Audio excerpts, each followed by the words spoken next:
नमस्कार मेरे प्यारे साथियों, उम्मीद करता हूँ आप लोग सब ठीक ठाक होंगे, खैरियत होंगे। आपको याद है निकिता तोमर बल्लभगढ़ का मामला, फरीदाबाद हरियाणा का, जहाँ पे बीकॉम की छात्रा जो अग्रवाल कॉलेज में पढ़ा करती थी, उसको कुछ वन साइडेड लव करने वालों ने लव जिहाद के नाम पे मार दिया था। और ये शब्द मैं नहीं इस्तेमाल कर रहा हूँ, ये खुद उसकी फैमिली ने इस्तेमाल किए थे, पूरे देश ने इस्तेमाल किए थे, क्योंकि सच्चाई कहीं ना कहीं वही थी। आपको याद होगा गृह मंत्री ने जो है एक एसआईटी कमेटी का गठन तुरंत ही कर दिया था इस मामले को। ये 26 अक्टूबर 2020 का मामला था। उसके बाद से महज 11 दिन के भीतर 70 पेजों की 70 पेजेस की चार्जशीट भी दाखिल कर दी गई थी। फास्ट ट्रैक कोर्ट में ये मामला चल रहा था। 24 तारीख को इसके ऊपर सुनवाई हुई थी, जहाँ पे दोषी करार दे दिया गया था। और सबसे बड़ी खुशी की बात यह है कि आज उन्हें उम्र कैद की सज़ा सुना दी गई है और भेज दिया गया ताउम्र सलाखों के पीछे। इस मुद्दे पे हम आगे बात करेंगे कुछ और। पहले जब मैं निकिता तोमर के घर गया था, उनके पिताजी से, परिवार से मेरी बात हुई थी, ग्राउंड रिपोर्टिंग हमने की थी। इस क्लिप को देखिएगा, उसके बाद आगे बात करता हूँ आपसे। Have a look on this. देखिए, हमारी टीम ने इस पर स्विफ्टली एक्शन लिया था जैसे ही मामला हमारे संज्ञान में आया था। दोनों क्रिमिनल्स को राउंड अप कर लिया, जो अक्यूज हैं उनको राउंड अप कर लिया गया था। और जो कार थी वो भी जब्त कर ली गई थी, वो भी बरामद हो गई। तो हमारी जो इन्वेस्टिगेशन है वो तो स्पीडली चल रही है और उसी स्पीड से चलेगी, इसके लिए मैं आश्वस्त करना चाहूँगी सबको। ओके, तो अभी मैं बिल्कुल स्पॉट पे हूँ जहाँ पे उस बच्ची को, निकिता को, जहाँ पे गोली लगी थी, यही वो एग्जैक्ट स्पॉट था। इस बारे में हम जानना चाहेंगे यहाँ के लोकल जो रेजिडेंट हैं उनसे। नमस्कार, मेरा नाम दिनेश यादव है, मैं यहीं से लोकल हूँ। मेरा घर यहाँ से कोई 200 मीटर दूर है और बहुत डर और भय का माहौल है जब से मर्डर हुआ है। क्योंकि रीज़न क्या है, देखो सिंपल सी बात है, ये अग्रवाल कॉलेज का गेट है। मैं चाहूँगा आप दिखा दें एक बार उनको। ये गेट है, यहाँ से 50 मीटर दूर भी नहीं है गेट, ये 20 मीटर। वहाँ से लड़की पेपर दे के आ रही थी और यहाँ पे उन्होंने गाड़ी लगा रखी थी अपनी यहाँ पर, और यहाँ से वो उसको गाड़ी में जबरदस्ती बैठा रहे थे। बैठा के उन्होंने क्या किया, यहाँ से वो लड़की भागने लगी कि मैं तो नहीं जाऊँगी तेरे साथ, मैं क्यों जाऊँ। तो उसको उन्होंने रिवाल्वर निकाली, यहाँ पे गोली मार दिया। उन्होंने चेक किया, देखो यहाँ पर ना कुंडे उठा के ले जा रहे हैं, किसी को भी रिवाल्वर मार दे रहे हैं, गोली मार दे रहे हैं। तो हैदराबाद में इनकाउंटर हुआ था, पुलिस ने इनकाउंटर क्यों नहीं करा? वैसे तो इतनी अच्छी पुलिस है हमारी, तो इनकाउंटर क्यों नहीं करा? हैदराबाद में इनकाउंटर करके आए थे ये लोग, कर देते इनकाउंटर, भाई लेके भाग रहे थे। कौन से वो देश के समाज सेवी हैं, उनको बैठा के क्या करेंगे, मेडल देंगे? वो खुद एक डिफेंस फोर्सेस की तैयारी कर रही थी, उसके सपने सारे टूट गए, परिवार के भी सारे सपने टूट गए। लेकिन ऐसे लोगों को, जो कि इंसान की खाल में भेड़ी है समाज के अंदर, ऐसों को बख्शा नहीं जाएगा। कानून सज़ा देता तो ठीक है, वरना हम हर तरीके से परिवार के साथ हैं। तो निकिता के मामा जी यहाँ पे हमारे साथ मौजूद हैं। उसके बाद अब 3 साल से वो लगातार अपनी क्लास टॉप कर रही थी, बीकॉम ऑनर्स कर रही थी। उसके सपने थे कि मैं सेना में लेफ्टिनेंट ज्वाइन करूं, मैं एनडीए क्लियर करूं, और उसके साथ उसकी तैयारी आईएएस की भी थी कि मैं आईएएस भी करूं। तो उसको रात 1 बजे 2 बजे तक पढ़ना उसका रूटीन में रहता था। और उस बच्ची के सपने तो सपने ही रह गए, क्योंकि धूल दूसरित हो गए हैं अब। तो उसमें तो अब होनार, इससे ज़्यादा और क्या कहें उसके बारे में, कि बच्चा चला गया हमारा। देखिए, बच्चा भी तो चला गया है, बच्चा तो वापस नहीं आएगा, लेकिन बाकी किसी और के साथ ऐसा ना हो, उसके लिए क्या सख्त कदम उठाए जा सकते हैं, ये बहुत बड़ा चिंता का विषय है। हमेशा से आवाज़ें उठती हैं जब भी कोई ऐसा काम होता है, जब किसी माँ बहन बेटी के साथ कुछ ऐसी हरकतें होती हैं, तो आवाज़ें उठती हैं, जन आंदोलन सड़कों पे उतर आता है कि ऐसा कानून बनना चाहिए, ये होना चाहिए, वो होना चाहिए। लेकिन ग्राउंड रियलिटी क्या है? कब बनेगा ऐसा कानून? कब घर से निकलने वाली माँ बहन बेटियाँ सुरक्षित, अपने आप को 100% सेफ समझ के बाहर निकलेंगी? और जहाँ तक कि मैं हमेशा इस बात को बोलता हूँ कि समाज का भी बहुत बड़ा योगदान है। कितना सोसाइटी में रहने वाले हम सब लोग इस बात का इनिशिएटिव लेते हैं कि किसी के साथ कुछ गलत हो रहा था, कितना हम सामने जाके उसको बचाते हैं, उसके बारे में आवाज़ उठाते हैं। ये भी एक बहुत बड़ा चिंता का विषय है। तो परिवार ने जैसा कि बोला कि बड़ी हुनर थी, बहुत कुछ करना चाहती थी, लेकिन अचानक जिस तरीके सब चीज़ें हो गई, सारे सपने टूट गए, परिवार के भी और वो भी। परिवार से मैं एक चीज़ और जानना चाहता हूँ, जैसा कि 2 साल पहले ही सब चीज़ें सामने आई थी। कई बार देखिए, कोई मीडिया में कुछ बोल रहा है, कोई कुछ बोल रहा है कि पहले हुआ था तो क्यों छोड़ दिया गया।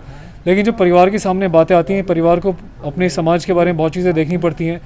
लेकिन हम इस बात को जानते हैं कि जो लोग दोषित प्रवृत्ति के हैं, उनके साथ कोई भी सख्ताई नहीं बरतनी चाहिए, ना उनके साथ कोई कॉम्प्रोमाइज़ करना चाहिए, जैसा कि आप बिल्कुल एक लाइव एग्जांपल इस केस में देख सकते हैं।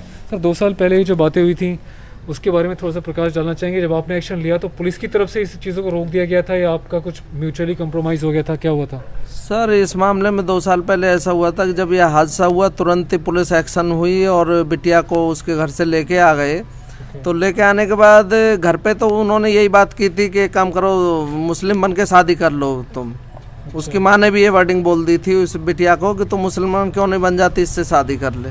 लेकिन उसके बाद फिर क्या हुआ कि जैसे पुलिस लेके आई, मुकदमा दर्ज किया, उसको आरोपी को भी लेके आई थी, तो उसके घर परिवार वाले काफ़ी लोग हमारे यहाँ आ गए, हमारे सब बुजुर्ग इकट्ठे हो गए और उन्होंने कहा कि समाज में बच्चों की बदनामी हो जाएगी, जीवन खराब हो जाएगा इनका, और आगे से ऐसी गलती आपके साथ नहीं होगी।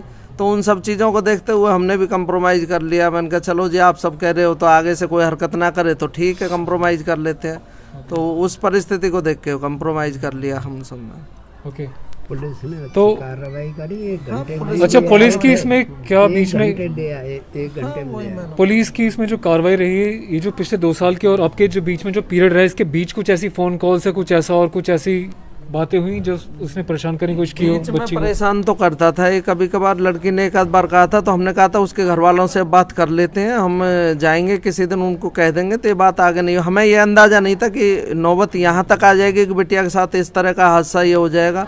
उससे 2-4 दिन पहले भी इसने बोला है कि तुम मेरे साथ निकाह कर फटाफट मुस्लिम बन के, तो उसने मना कर दिया। फिर ये नोटिस में हमारे में आई 1 आध दिन बाद, तो हम बोले मैंने कोई बात नहीं, जाएंगे। हमने थोड़ा हल्के में ले लिया इस बात को।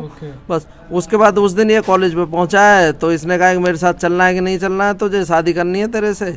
इसने मना किया, तो फिर आपने CCTV फुटेज में देखा है कि उसने अपहरण की कोशिश, दरवाजे से खींच ले गया था, और जब नाकामयाब रहा तो गोली मार के हत्या कर दिया उसने।